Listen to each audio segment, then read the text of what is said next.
Truth doesn't die in silence. Not here. This is Tales of Black.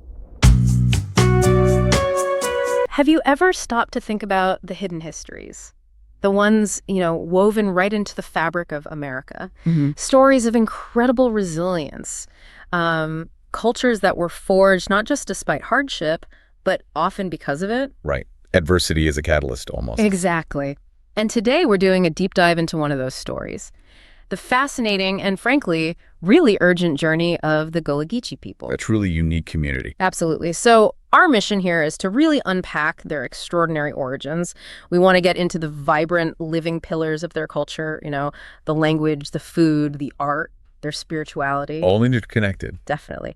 But it's not just about celebrating. We also need to face the profound threats they're dealing with right now. Things like land loss, climate change. Very serious contemporary issues. Yeah. And then finally, we'll look at the inspiring, grassroots efforts underway to preserve this vital piece of American heritage. We're digging through these sources to understand how this distinct identity wasn't just preserved by chance, but actually forged under some incredibly tough conditions. And that's spot on with what the sources argue. Gullah Geechee culture isn't just some faded remnant of the past. Not at all. Right. It's a direct result, a product, really, of very specific historical, economic, and geographical forces. It's this deeply unsettling paradox, isn't it? That the very systems designed to exploit them inadvertently created the conditions for one of the most culturally vibrant African diaspora communities in the Americas. It's hard to wrap your head around. It is. The insight here is how that adversity didn't just, fail to crush the culture, but it actively shaped this distinct nation within a nation. A nation within a nation. That phrase really hits home. So this paradox exploitation breeding culture. How did that actually happen? Let's start at the beginning. How did the Low Country specifically become this crucible? Was it just geography, or were there strong economic drivers? Great question. And yeah, it starts fundamentally with a very specific economic need, the Rice Kingdom. Rice. Okay. The early economies of the Carolina and Georgia colonies, they were completely dependent on rice cultivation. And this wasn't like growing wheat. Rice needed highly specialized knowledge, incredibly intense labor skills that the European colonists just didn't have. They couldn't just figure it out. Not that swampy, hot climate. Yeah. So recognizing this gap, planters in these coastal areas deliberately went looking for enslaved Africans from specific regions. Oh, not just anywhere. No, specifically the Windward Coast or Rice Coast of West Africa. We're talking modern-day Senegambia, Sierra Leone, Liberia, Angola. Places where rice was already central. Exactly. These individuals possessed invaluable indigenous knowledge, literally centuries of expertise in growing rice in similar climates. It was a skill set the colonists desperately needed, and they specifically targeted people who had it. So it wasn't just about finding bodies for labor. It was targeted acquisition of essentially intellectual property, agricultural knowledge. Precisely. Highly skilled agriculturalists. And you mentioned Georgia. Its economic path was directly shaped by what was happening in South Carolina, wasn't it? That's what I understand, yeah. Absolutely. Georgia initially banned slavery, but they reversed that decision in 1750. Why? Because South Carolina was making so much money. Exactly. It wasn't some moral awakening. It was purely driven by the undeniable economic success of South Carolina's rice economy, built entirely on enslaved African labor and knowledge. Wow. The argument was brutally simple. West Africans were seen as better suited to the harsh climate, physiologically speaking, and crucially, they were considered far more profitable. This created this horrific, direct economic pipeline. Transporting people and their knowledge. Yes, from specific parts of Africa to this very particular part of America, all to maximize profit from rice. And these enslaved people forced into this nightmare, they weren't a single group, were they? You mentioned diversity. That's a critical point. They weren't monolithic at all. They came from a really diverse range of ethnic backgrounds back in Africa. And this diversity, counterintuitively perhaps, became the rich soil for Gullah Geechee culture. So who were they? Where did they come from? Well, the sources identify specific ancestral groups through historical records and, more recently, genetic studies. You have Wolof, Mende, Kisi, Gola, Temne, Twi, Vai, various Angolan peoples. Yeah. The list goes on. It was a tapestry, not a single cloth. Not just Africans, specific people, specific cultures. Exactly. And even the names Gullah and Geechee likely trace back to these origins. Gullah might be from Angola. Geechee could link to the Kisi people, or maybe the Ogeechee River in Georgia.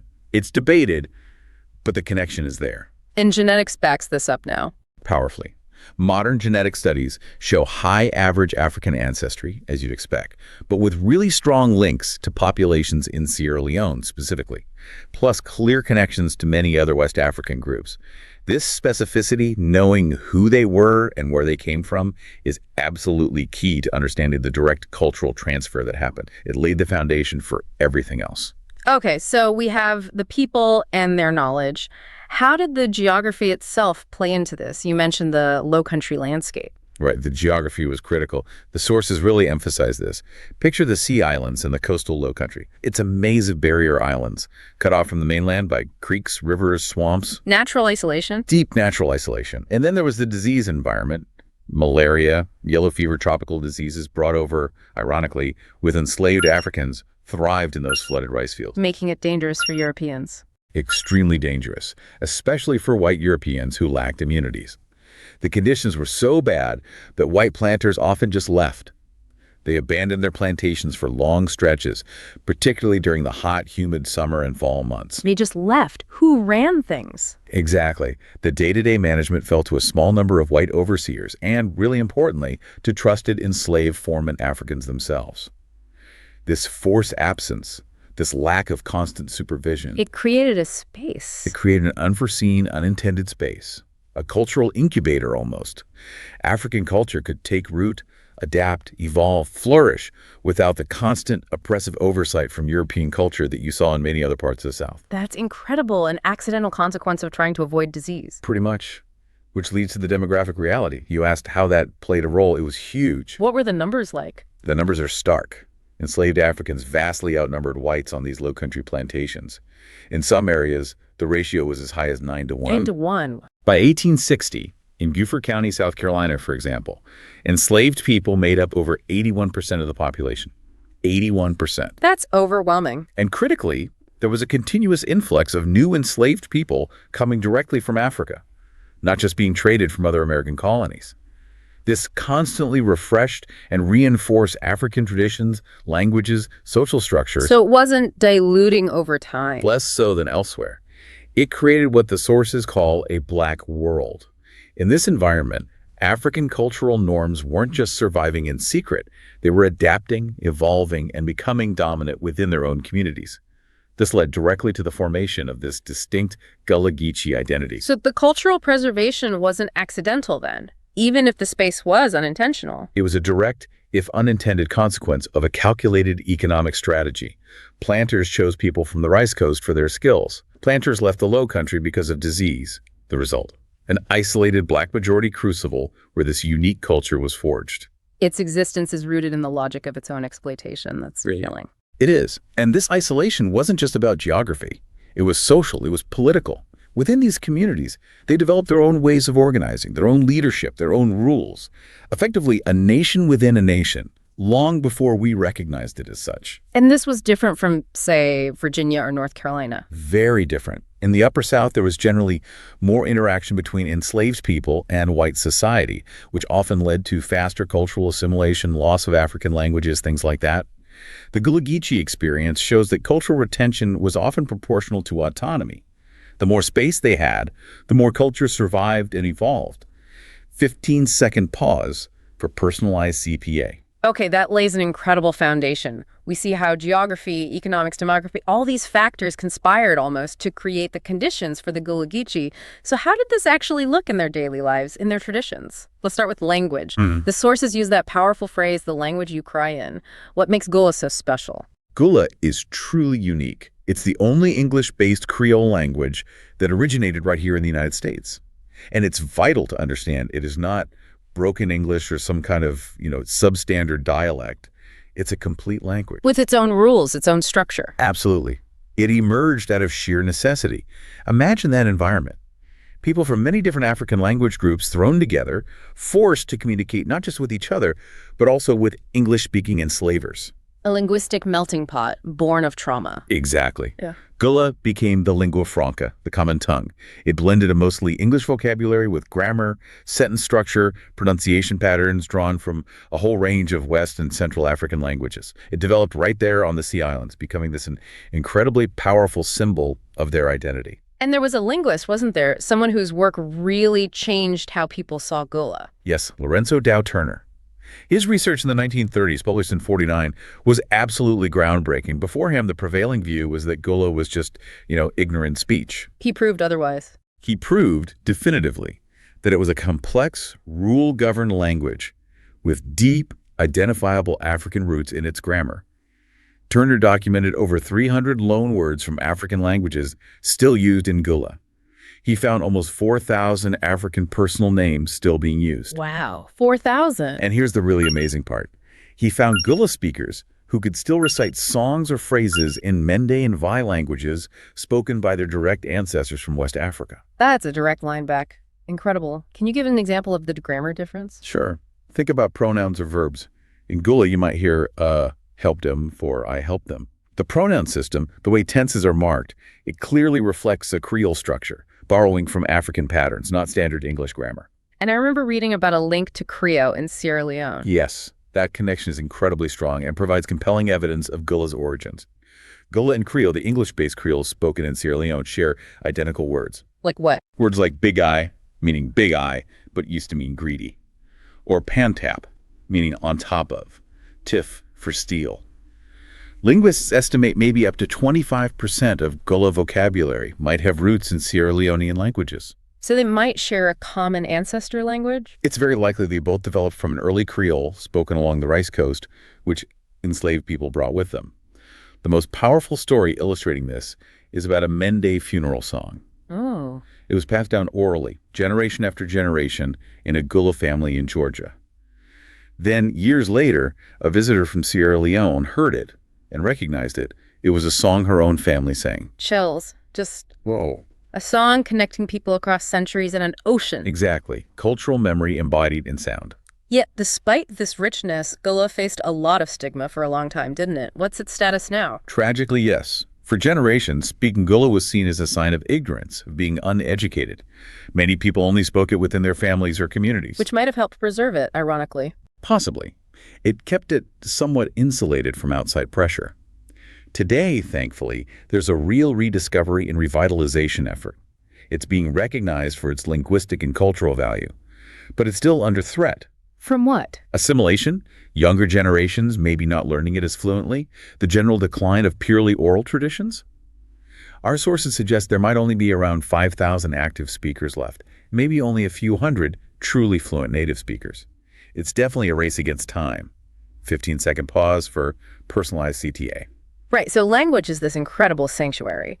But linking this back to the broader culture, food is another huge piece, isn't it?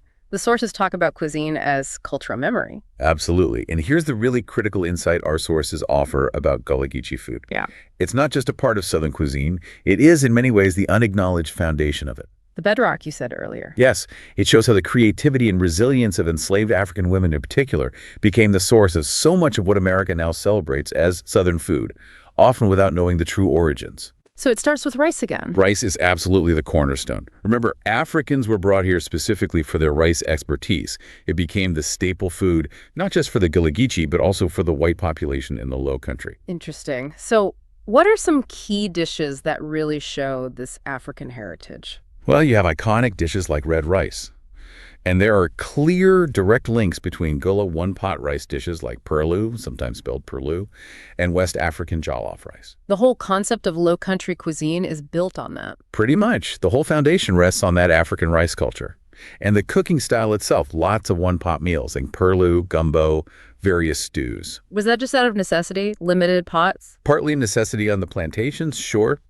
But it also directly reflects common West African cooking methods. And look at the ingredients. Okra, yams, peanuts often called goobers, which is an African word, sesame, known as bene, watermelon, all came from Africa. Okra soup, how is that different?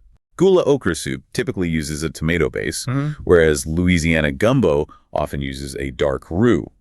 And the word gumbo itself likely comes from an Angolan word for okra, king gumbo. Wow, the linguistic links are right there in the food names. So when people talk about classic Southern dishes, They should often be thinking Gullah Geechee first. That's the crucial takeaway. Dishes we think of as quintessentially Southern or low-country shrimp and grits, hoppin' john, low-country boil, which is also called frogmore stew. These were largely developed by enslaved African cooks. adapting their traditions with local ingredients. Exactly. Adapting African techniques and flavor profiles using the seafood and other resources abundant in the Low Country. It's a foundational contribution, but one that's historically been overlooked or misappropriated. Okay, beyond food, what about artistry, storytelling? The sources mention threads of memory, especially in basket weaving. That sounds incredibly significant. It really is. The spiral basket weaving is a tradition stretching back 300 years, brought directly from West Africa. You can trace it back. Oh, yes. These baskets, originally made for practical things like fanning rice to separate the chaff, look almost identical to baskets made by the Wolof people in Senegal and Gambia today. Wow. And the materials changed over time. They did. Originally made from practical stuff like rushes and palm fronds, they evolved into the beautiful sweetgrass and pine needle baskets we often see now. After the Civil War, basket weaving became a really important way for families to earn income, especially selling them as souvenirs. And the weavers are called sewers. Often, yes, emphasizing the intricate stitchwork involved. But this beautiful art form is facing threats now too. How so? Urban development. It's destroying the natural habitats where the sweet grass grows, making the primary material harder and harder to find. Another connection between culture and the environment under threat. What about storytelling? I understand there's a link to West African traditions there too. Absolutely.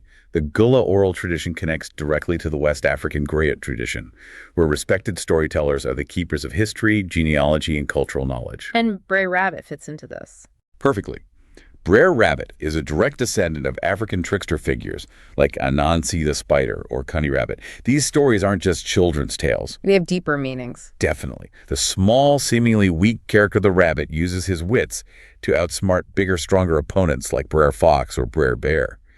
For enslaved people, these stories were covert messages of empowerment. Survival strategies. Yes, and ways to maintain dignity and hope.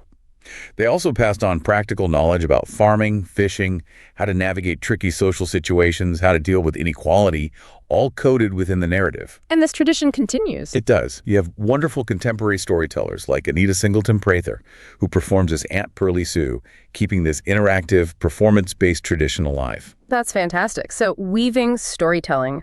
What about spirituality? You mentioned earlier this unique blending of worlds. How does that manifest? It's a really complex and fascinating syncretism. Gullah Geechee spirituality isn't just Christianity layered on top of African beliefs or vice versa. It's a genuine fusion. They brought their existing beliefs with them. Absolutely. Enslaved Africans arrived with deeply rooted belief systems, emphasizing community, respect for elders and ancestors, a profound connection to nature. They didn't discard these when they encountered Christianity. Instead, they integrated Christian elements that resonated with their existing worldview. Creating something new. Something uniquely Gullah Geechee. This blending, this syncretism, is really a hallmark of their spiritual life. And where did they practice this blended faith? Not always in the main plantation church, I imagine. Often not. Central to their independent spiritual practice was the praise house. These were usually small, simple buildings separate from the white churches where enslaved people could gather and worship in their own way, led by their own elders. And the ring shout happened there. I've heard of that. Yes, the ring shout is probably the most iconic Gullah religious practice. It's this incredibly powerful, counterclockwise circle dance. Participants shuffle their feet, clap complex rhythms, and engage in fervent call-and-response singing. Counterclockwise. Is that significant? It is. And it's seen as a direct link to communal circle dances common in West and Central Africa. Even the word shout might have African roots. Some scholars link it to the West African Arabic word sawd, related to Islamic devotional movements involving circular processions. Wow. So beyond the Christian aspects, there's a strong persistence of what might be called folk beliefs. Magic. Yes, absolutely. Yeah. This represents the strong retention of an African worldview running parallel to or integrated with Christian beliefs. You hear about haints, spirits of the dead. Right. Plat eyes, these are shape-shifting spirits, often malevolent. Boo hags, Boo hags, what are they? they're kind of like cyclic vampires, believed to shed their skin at night and ride people, stealing their breath or energy while they sleep. That's vivid. Are there ways people protect themselves? Oh yes, very specific practices. Painting porch ceilings, paint blue. A specific shade of blue is common.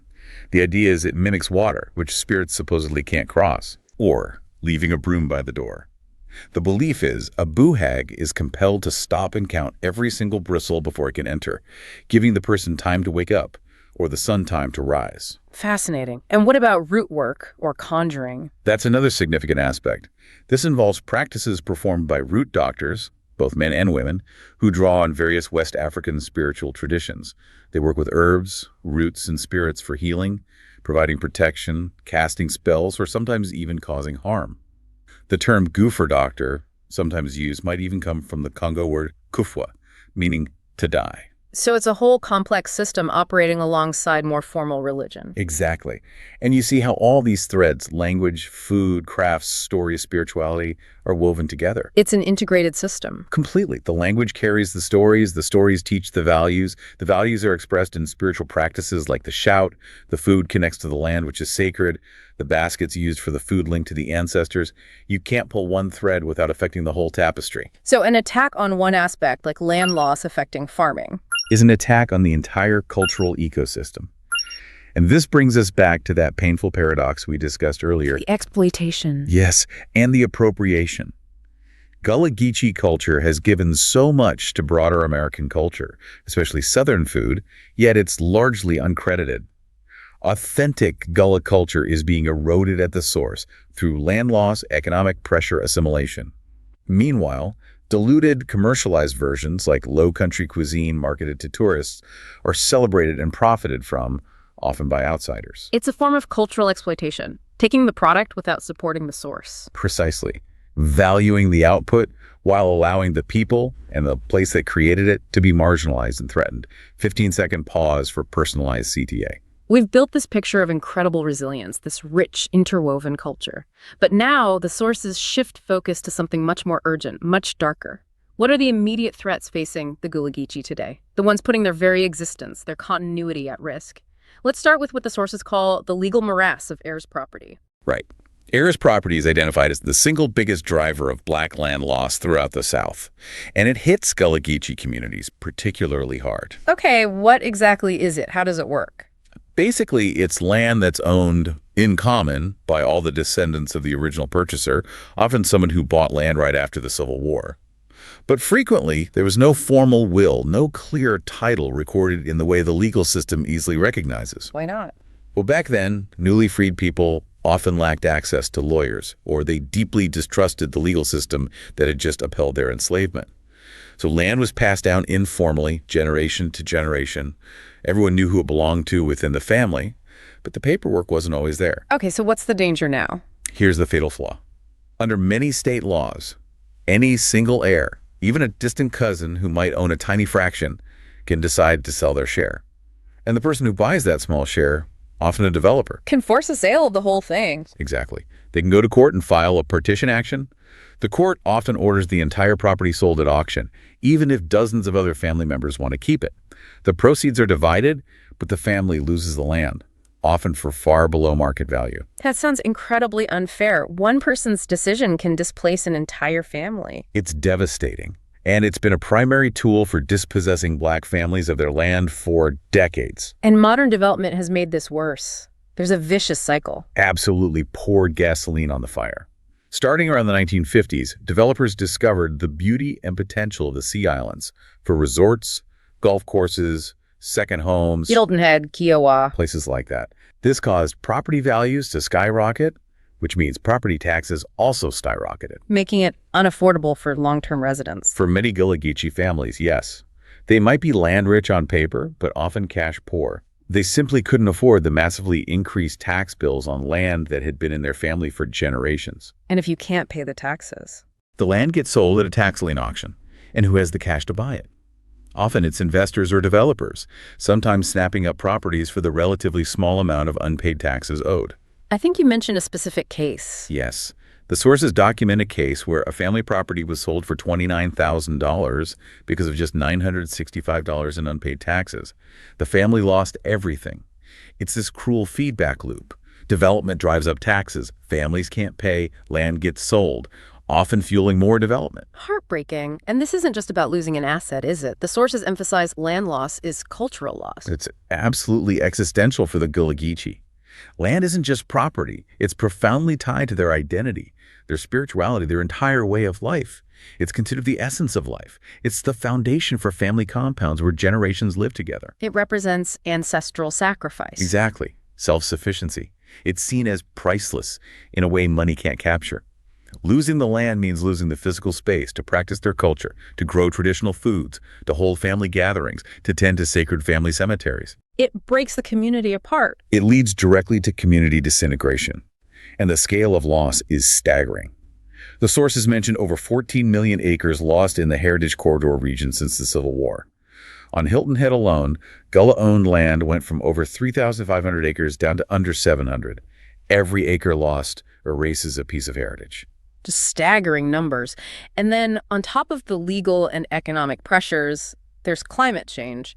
How does that global crisis hit this specific community? It hits them incredibly hard. The Gullah Geechee homeland is a low-lying coastal plain, making them one of the most climate-threatened communities, not just in the U.S., but globally. What are the main threats? It's what the sources call a triple threat. 1, rising sea levels steadily eating away at the land. 2, stronger hurricanes and more frequent tidal surges pushing saltwater further inland. And 3, increased rainfall leading to more regular severe flooding. And the predictions are grim. Scientists predict significant sea level rise across the entire Heritage Corridor in the coming decades.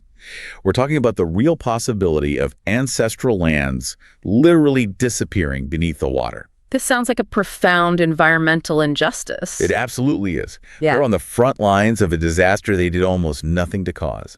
And climate change makes the development pressure even worse. As higher ground becomes more valuable, the pressure on remaining Gullah land increases. Plus, there's the legacy of environmental racism. How so? Their communities historically have had, and often still have, a higher proximity to hazardous waste sites, sometimes dating back to 19th century phosphate mining. So they face this unfair double burden: historical pollution and present-day climate impacts. So climate change isn't just a future worry, it's actively damaging their lives and culture now. Right now, Yeah. it directly threatens their traditional livelihoods. Rising seas and warmer water harm fishing, crabbing, oystering by degrading the estuaries and marshes they depend on. Saltwater intrusion poisons freshwater wells and kills crops on farmland. And the flooding. Flooding damages homes, community buildings like praise houses, and devastatingly, their sacred burial grounds. This severs tangible physical links to their ancestors, to their history. When the water rises, it's literally washing away memory and identity along with the land. 15-second pause for personalized CTA. It really does sound like a compounding crisis: land loss through legal loopholes and taxes, climate change washing away what's left. What about the day-to-day economic realities? The sources talk about an economy of the margins. Yeah, that phrase captures the systemic economic fragility that often characterizes Gullah Geechee communities. They face issues that are frequently missed by policymakers who have a very generic, often abstract view of rural America. They fall through the cracks. Often, this lack of specific attention leads to them being undervalued and marginalized within the broader economic and political systems. Their situation is often described as being asset-rich, owning land, possessing this incredible cultural heritage, but cash poor. A legacy of underinvestment. Decades of it. Plus, the broken promises of land redistribution after the Civil War, the famous 40 acres and a mule that largely never materialized for most. And tourism, you mentioned it earlier as a double-edged sword. How does that fit into their economic reality? Well, it's complicated. Tourism is a major industry in the region, and heritage tourism is often promoted as a way for the community to benefit. But often it functions more as a vehicle for cultural exploitation and displacement. Oh, so? The initial encroachment wasn't resorts. It was things like hunting clubs buying up land, military bases being established. But then resort development exploded. While some Gullah Geechee individuals do benefit from tourism, the larger economic gains often flow outwards. And the influx of tourists can disrupt traditions, put strain on infrastructure, and lead to the commodification of their culture, turning sacred practices into performances for visitors. So putting it all together, the development pressure, the heirs property issue, climate change, economic marginalization, it's all interconnected. Deeply interconnected. It's a resonant crisis. Predatory development drives up taxes, threat 1, which exploits the vulnerability of heirs property, threat 2, leading to land loss. This coastal development is itself highly vulnerable to climate change, threat 3, and the infrastructure built to support it often physically fragments Gullah communities. Meanwhile, systemic economic marginalization, threat 4, leaves the community with few resources to fight back against the other threats. A vicious cycle of erasure. Exactly. And it's crucial to understand this isn't just passive market forces at work. It's actively enabled by legal and political structures, property laws that don't adequately recognize communal ownership, planning policies biased towards developers, a lack of political will to implement protections. The law itself becomes a tool of dispossession. In effect, yes. The very legal system that once denied their basic rights is now, through its seemingly neutral application of property and tax law, stripping them of their ancestral land. It's a continuation of historical injustice using modern mechanisms. It's overwhelming. Faced with all this, how are the Gullah Geechee fighting back? What forms does their resistance take today? Well, one major effort born out of advocacy by the community and its allies is the Gullah Geechee Cultural Heritage Corridor. We mentioned that briefly. It was established by Congress. Yes, in 2006, as a direct response to these mounting threats. It's a designated national heritage area, stretching all the way from Wilmington, North Carolina, down to Jacksonville, Florida, and extending about 30 miles inland. That's a huge area. What's its purpose? Its official mission is to recognize, preserve, and interpret the unique culture and history of the Gullah Geechee people. It's managed by a federal commission, working with the National Park Service and many local partners. What does it actually do? It does several things. Public education is a big part, raising awareness, providing technical assistance to museums, parks, and community groups for historical interpretation, supporting heritage tourism initiatives like websites promoting Gullah businesses or festivals. They also get involved in conservation projects. Any innovative examples? The sources highlight a partnership with the East Coast Greenway Alliance. The idea is to combine cultural heritage with sustainable tourism, attracting cyclists, for example, who might bring income without the negative impacts of mass tourism, like traffic congestion. That sounds positive, but you mentioned earlier it has limitations. It does. Huh. Being a national heritage area provides recognition and some funding, but it doesn't give the commission strong legal powers to, say, block a development project or single-handedly fix the heirs' property crisis. So it can't stop the bulldozers, necessarily. Not directly. And as we discussed, the tourism it promotes needs careful management to avoid becoming exploitative itself. Its success really depends on the strength of its partnerships with local communities and government agencies. It's a really important tool, but it's definitely not the whole answer. Right. So if the corridor is one piece, where else is the fight happening? You said the real strength comes from the grassroots? Absolutely. The most powerful resistance and resilience efforts are coming directly from Gullah Geechee community members and their dedicated allies on the ground. Like what? Are there local government initiatives? Yes, some promising ones. Places like Hilton Head Island and Charleston have set up specific Gullah Geechee land and cultural preservation task forces or heritage preservation projects. These bring community leaders, planners, and nonprofits to the same table to tackle heirs property issues, advocate for better planning policies, and work on land conservation. Getting community voices into the planning process. Exactly. Hilton Head even has a community development corporation focused specifically on its historic Gullah neighborhoods, aiming to create economic opportunities and fight gentrification from within. That sounds crucial. What about nonprofits and dedicated friends? Their role is huge. Organizations like the Low Country Gullah Foundation and especially the Center for Heirs Property Preservation are doing vital work. They raise money to help families pay overdue taxes, provide free legal services to clear land titles, which is incredibly complex and expensive, and they advocate constantly for legislative reform, like pushing states to adopt that Uniform Partition of Heirs Property Act we mentioned. Practical help and policy change. Yes.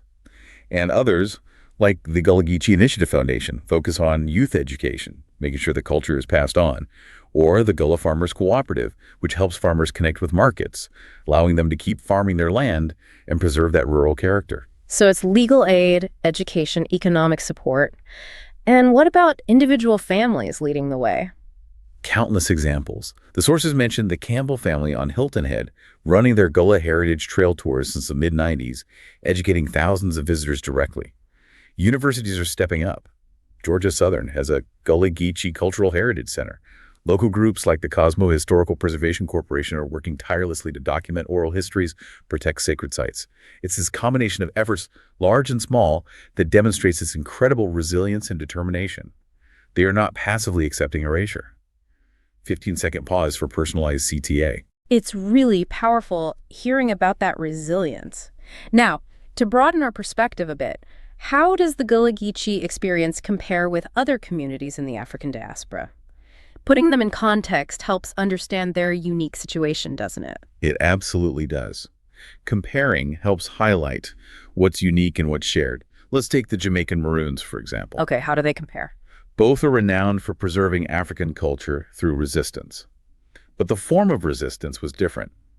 The Maroons fought actual guerrilla wars from remote mountain strongholds and eventually won treaties, granting them a degree of formal sovereignty, a kind of state within a state. Whereas the Gullah Geechee Developed their culture within the plantation system, as we discussed.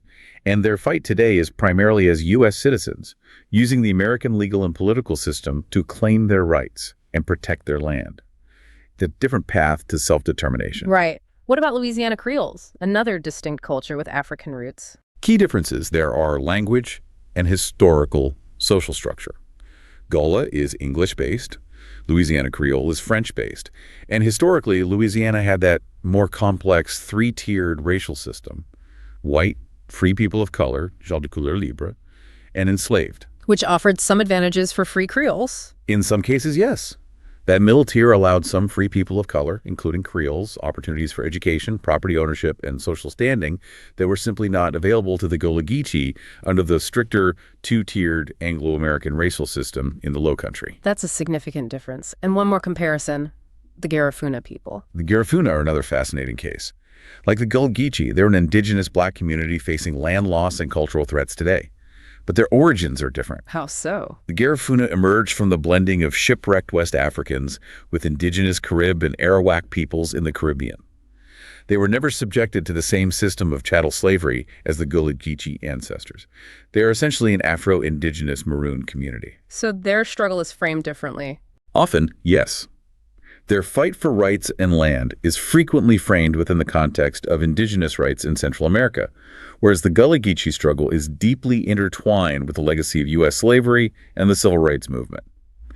These comparisons, like the table in our source material, really underscore the specific historical trajectory of the Gullah Geechee. That's incredibly helpful context. So pulling all these threads together, the history, the culture, the threats, the resistance, what's the path forward? How can the Gullah Geechee not just survive, but actually flourish? The sources offer recommendations, right? They do. And it's clear that ensuring a vibrant future requires a coordinated effort from many different actors. It can't just be the community fighting alone. What's needed from policymakers, federal, state, local levels? Several key things. First, legal reform. States need to adopt and crucially enforce laws like the Uniform Partition of Heirs Property Act. This gives families more tools to avoid forced sales. Okay, tackle heirs property head on. What else? Tax policies. We need creative solutions like property tax exemptions, freezes, or caps, specifically for historic Gullah Geechee lands to stop the cycle of tax-driven displacement. Third, climate adaptation funding. Resources must be directed to help these vulnerable coastal communities adapt, using things like living shorelines, elevating homes, improving drainage, and prioritizing Gullah Geechee areas. And ensuring they have a voice in planning. Absolutely essential. Inclusive planning means genuinely integrating Gullah Geechee leaders and community members into all regional planning decisions that affect their lands and heritage. Their voices must be heard and respected, not just tokenized. Right, so that's the government role. What about conservation groups, nonprofits, foundations? Their focus should be on capacity building, empowering the communities themselves, providing resources, training for self-advocacy, help with grant writing and project management. Expanding free legal aid for heirs property cases is critical. More lawyers helping families clear titles. Yes. And supporting or establishing community land trusts. These nonprofits can acquire land and hold it permanently in trust for the community, protecting it from the speculative market. And finally, investing in intergenerational education programs connecting elders with youth to pass on the language, the history, the crafts, the skills. Keeping the culture alive from within. And what about the Gullah Geechee communities themselves and their allies? What can they focus on? Economic empowerment is key. Promoting community-owned and operated businesses, especially in cultural tourism, so the benefits stay local. Supporting Gullah farmers and fishers, connecting them to markets, promoting their sustainable products. Building alliances. Critically important. Building broader political coalitions with environmental justice groups, indigenous rights advocates, other civil rights organizations, amplifying their voice on land rights, climate justice, cultural preservation. Strength in numbers. So the ultimate goal isn't just stopping the bleeding, it's moving towards Genuine self-determination, moving beyond mere survival to a future where Gullah Geechee culture doesn't just endure, but actually flourishes culturally vibrant and economically secure on their own terms.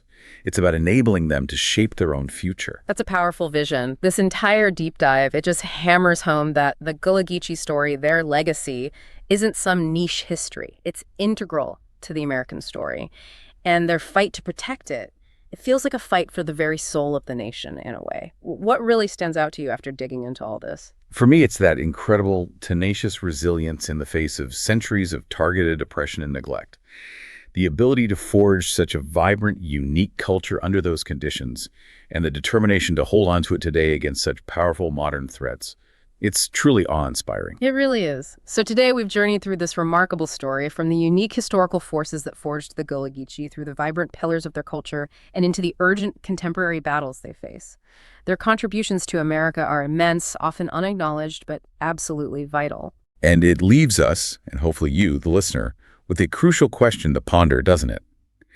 Given this story of resilience and the very real threats that persist, how does our society, how do we truly value and protect these nations within a nation, like the Gullah Geechee, whose heritage enriches us all? Something to really think about. We definitely encourage you to learn more. Maybe look up the Gullah Geechee Cultural Heritage Corridor online, or find ways to support the organizations working tirelessly on the ground. Thank you so much for joining us on this deep dive into a truly extraordinary and vital American culture.